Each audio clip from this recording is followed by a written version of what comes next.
Saat ini jam 20.17, saya bikinin vlog buat teman-teman semua untuk menjawab satu komentar dari Mbak Suci.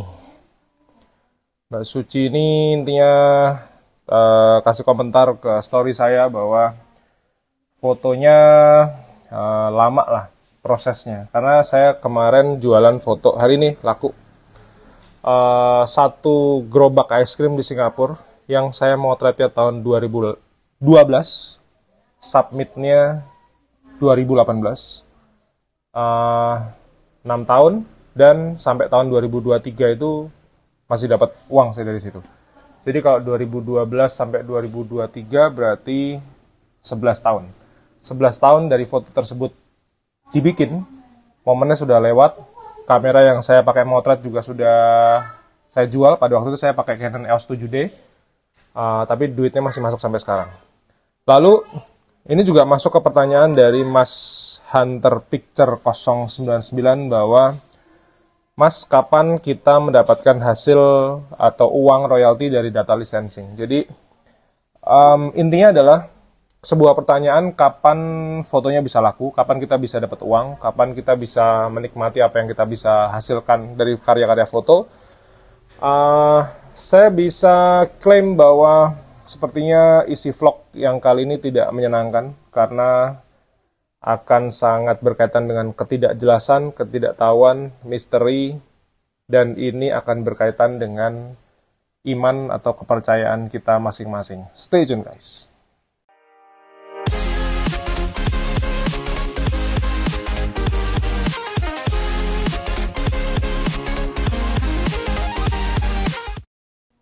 Selamat malam dari kota Jogja, teman-teman semua. Nama saya Bima Aditya. Terima kasih sekali sudah datang ke channel YouTube saya. Matur nuwun sudah mengapresiasi saya dengan klik subscribe, tinggalin komentar. Banyak sekali tentang dunia fotografi sekarang yang ditanyain. Kemudian kadang term and condition juga kadang sudah mulai ditanyakan. Dan menjawab dari pertanyaan atau statement dari Mbak Suci dan Mas Hunter Picture ini tentang lama sekali prosesnya.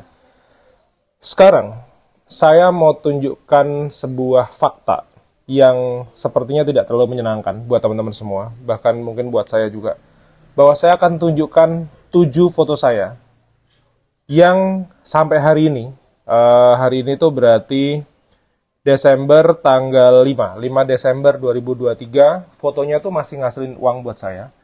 Cuman ini proses pembuatannya lama sekali, bahkan saya sampai nggak ngerti foto ini kapan lakunya. Cuman saya akan tunjukkan kepada teman-teman semua, silahkan dicontek. Saya nggak peduli teman-teman mau contek description karya foto saya, keyword dan lain sebagainya, saya nggak peduli. Percayalah bahwa Anda semua tidak bisa mencuri rezeki saya, begitu juga sebaliknya saya tidak bisa mencuri rezeki teman-teman, sekalipun teman-teman bukain semuanya, tekniknya, lightingnya, angle-nya, deskripsi keyword, itu bukan, sekali lagi, bukan di ranah kita sebagai manusia. So, habis ini silakan lihat hasil karya foto saya yang prosesnya lama banget.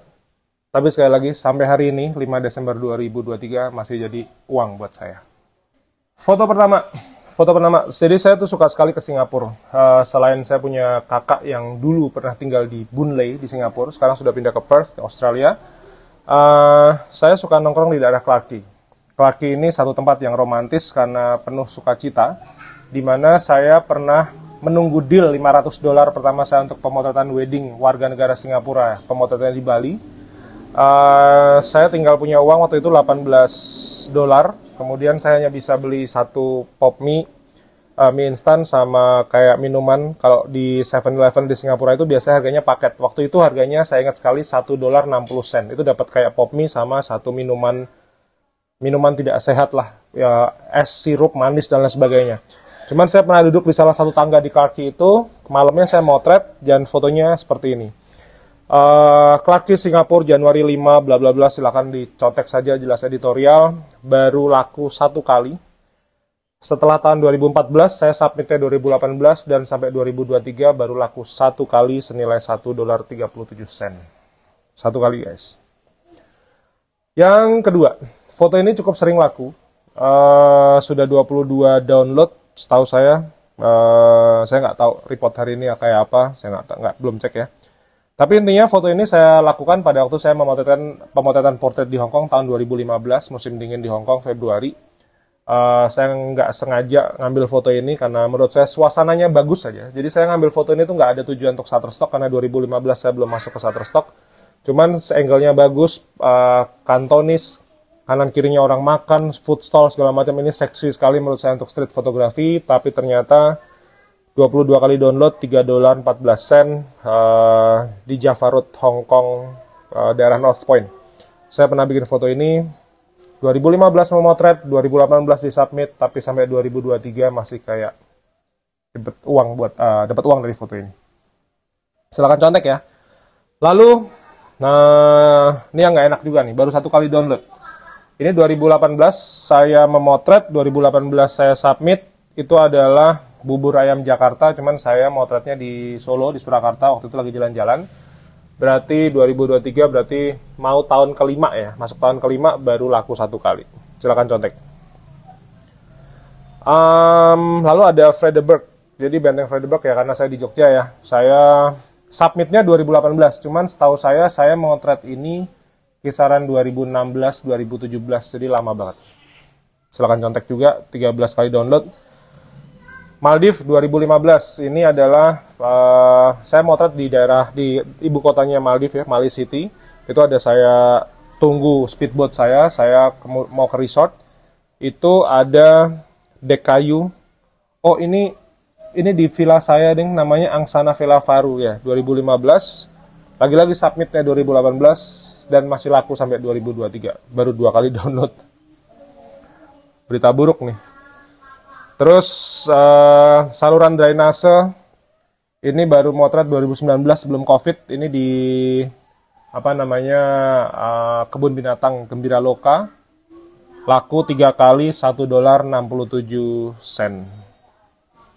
Oke, yang terakhir adalah 3 Mei 2020. Kemudian submitnya 2020, tapi memotretnya kalau nggak salah ya 2020 awal, 27 kali download, $3.83. Jari keriput, ini untuk medical, banyak sekali untuk medical di download untuk ini. Silakan contek, tapi kesimpulannya dari 7 foto ini prosesnya lama sekali. Prosesnya lama itu artinya saya tidak bisa bilang bahwa hari ini upload, hari ini besok laku, enggak. Ya ada foto saya yang di depan jendela, itu ada mobil BMW tua E39 laku 24 jam. Kemudian satu ruas di Taman Sari juga laku 24 jam. Ada footage juga nggak sampai 1 minggu laku. Itu adalah sebuah berita fakta baik. Cuman anggap aja mungkin kayak 1000 banding 1 lah. Tapi ini yang saya tunjukkan adalah 7 foto saya yang benar-benar sampai sekarang lakunya tuh kadang-kadang cuman itu aja ya. Cuman ya itu tadi, ada yang 1 tahun malah nggak ada tuh, 3 tahun, 4 tahun, 5 tahun, ada yang sampai 11 tahun baru laku. Itu berita buruknya. Sekarang begini, tentang masalah lama sekali prosesnya. Lalu pertanyaan tentang kapan saya dapat hasil dari data licensing. Saya nggak pedulikan itu data licensing, itu Shutterstock atau apapun, tapi intinya adalah sebuah pertanyaan, kapan kita bisa dapat uang? Sudah saya bilang tadi depan bahwa vlog ini tidak menyenangkan, karena ketika teman-teman menanyakan seperti itu, jawabannya adalah only God knows. Hanya Tuhan yang tahu. Harapan saya, teman-teman yang sudah punya sign in nih di Shutterstock, teman-teman yang putus asa, silakan keluar. Teman-teman yang kepengen kayak, aku nggak bisa, aku bulan depan sudah ada cicilan, aku nggak bisa di Shutterstock. Nggak apa-apa guys. Kemarin juga ada yang bilang nggak worth it Shutterstock bikin konsepnya bagus-bagus, ternyata lakunya 10 sen. Nggak apa-apa, nggak usah diterusin.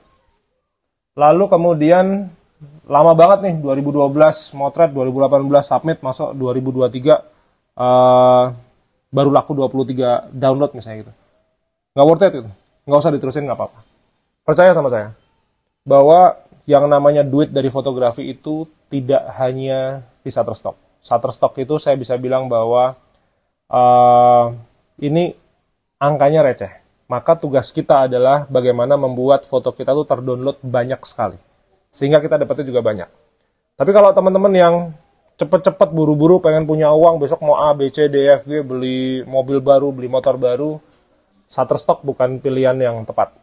Jadi Shutterstock itu adalah, atau Microstock pada umumnya ya, terserah mau iStock, Getty Image, apapun itu ya, Pond5 dan sebagainya, itu adalah untuk kita semua yang sudah mampu berpikir untuk jangka panjang.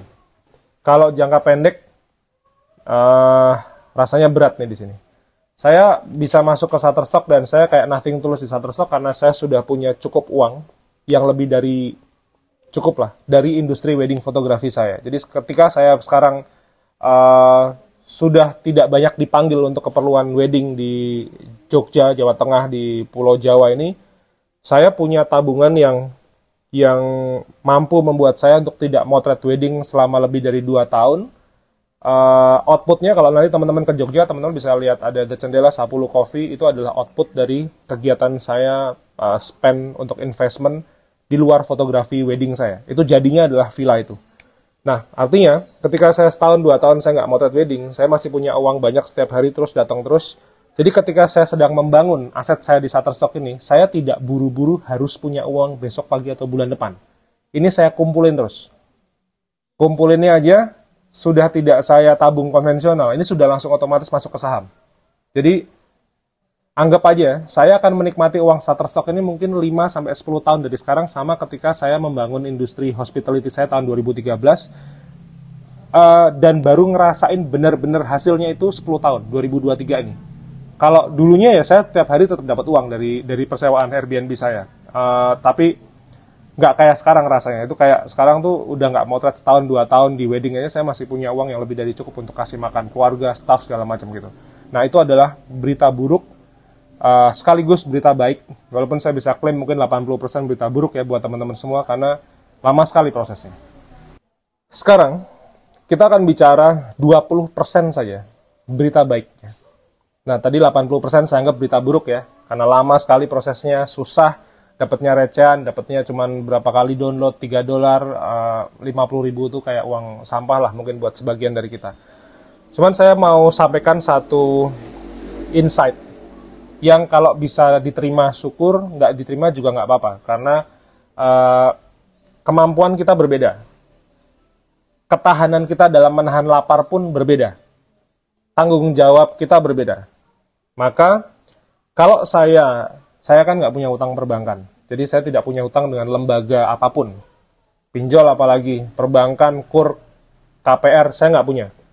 Jadi, teman-teman kalau punya, artinya kan berarti tanggung jawab kita kan berbeda. Maka ini kembali lagi ke teman-teman semua. Nah, yang saya sukai dari dunia Shutterstock ini, satu kali bekerja untuk selamanya. Itu yang tidak saya temukan di dunia wedding dan portrait fotografi. Saya tahu, saya sekali motret bisa 10 juta, 20 juta, bahkan di Maldives itu sampai 70 juta kontrak rate saya gitu ya.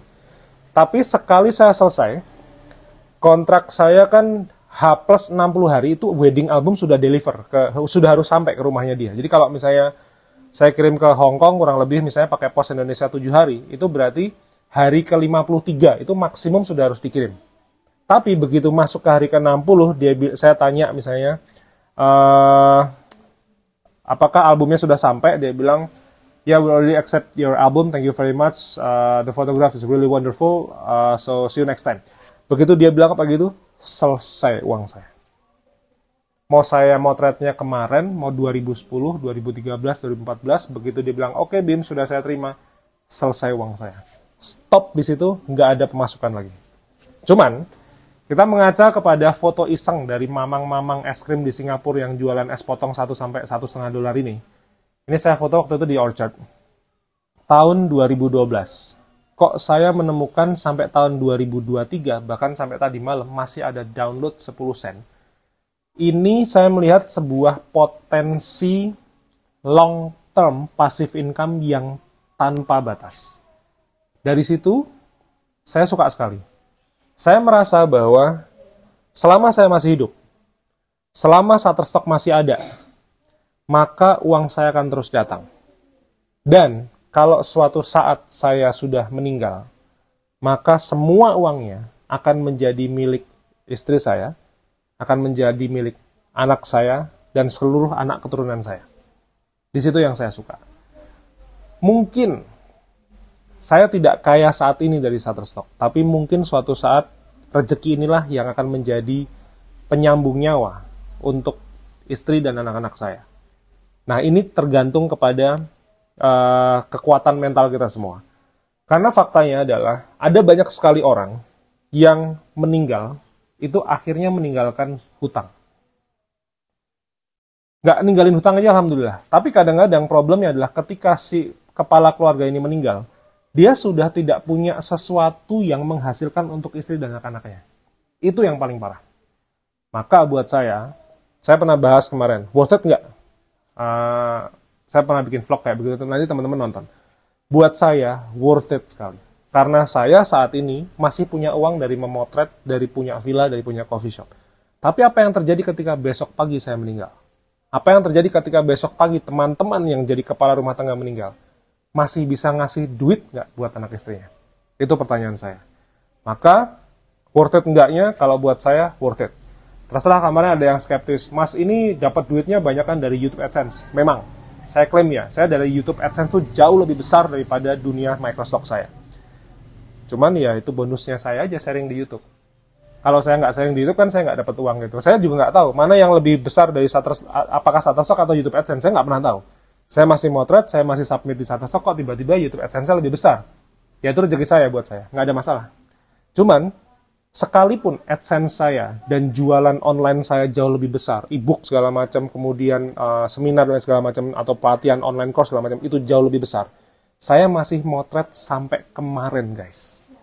Itu mungkin yang membedakan saya dengan beberapa teman-teman yang bilang skeptis tentang dunia Microstock, kemudian jangankan ngatain saya, ngatain teman saya tuh yang pada bikin kursus-kursus, ada mungkin Rizky, ada Fajro, ada Amji, ada segala macam bikin kursus, semua dicacat semua gitu.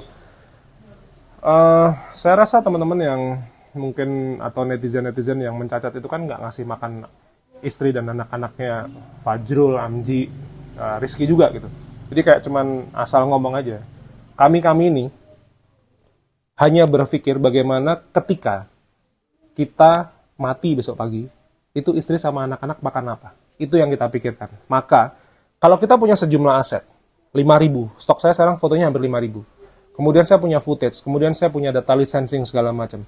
Kok sampai suatu ketika nyawa kita diambil, harapan kita, satu jelas, jangan ninggalin utang buat keluarga. Setelah itu yang kedua, tolong keluarga, anak istri itu ditinggalin sebuah aset yang mereka merem aja, asetnya terus bekerja. Perkara dapatnya berapa itu untuk urusan yang di atas lah, kurang lebih begitu. Maka, very clear kok. Jualan foto dengan Shutterstock dan Shutterstock itu very clear tujuannya. Saya kepengen ngajak teman-teman semua, sama-sama pakai handphone, motret dijual. Sama-sama motret, keliling-keliling, jalan-jalan, jual. Terus perkara lakunya tuh 5 tahun lagi, besok pagi, itu bukan ranahnya kita sebagai manusia. Mudah-mudahan bermanfaat, mudah-mudahan bisa menjawab pertanyaan dari Mbak Suci sama Mas Hunter Picture tadi. Kenapa prosesnya lama? Kapan kita dapat duitnya? Nggak ada yang tahu. Only God knows. Cuman Tuhan yang tahu. Sampai ketemu di video berikutnya besok pagi jam 5.